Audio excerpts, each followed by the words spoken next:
How's it, Riverside? This is our midweek vlog, and we've just started a new series called Stand in the Gap. And the challenge is quite simple. The challenge is for us to stand in the gap for others because Jesus stood in the gap for us.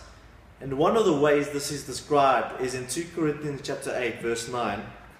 For you know the grace of our Lord Jesus Christ, that though he was rich, yet for your sakes he became poor, so that you through his poverty might become rich. So Jesus saw a giant gap between our poverty and his riches, so he decided to close the gap by making the first move. Now if we look around us, especially living in South Africa and the continent of Africa, we see a great gap between our wealth and those living in poverty.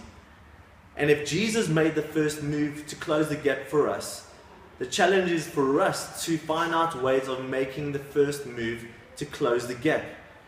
And this isn't easy, and I wonder in which ways we manage to hide our eyes from these gaps, and maybe we pretend that they're not even there.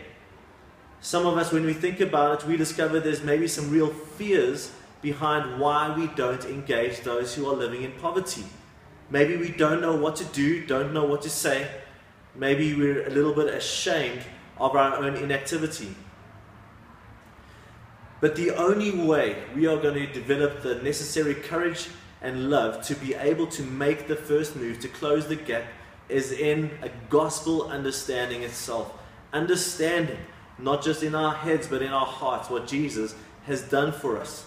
So Riversiders, we have a challenge for you. We have found a way to inconvenience you, and we're going to challenge you to live under the global poverty line for 3 days, first week after Easter. That basically means living on roughly 12 Rand per person per day for 3 days. And this is really to accomplish two things. Number one is to help you identify with those who live like that all the time, but really helping us and encouraging us to close the gap between us who are wealthy in many ways and those who are struggling in poverty. And the second thing is really to help us use this time to pray to God to show us how we can respond in our own lives and families. But don't worry, Riverside, we'll be sending you resources and putting things on Facebook and on our website just to help you plan for you and your families. So guys, that's all from me. Riverside, have a great week.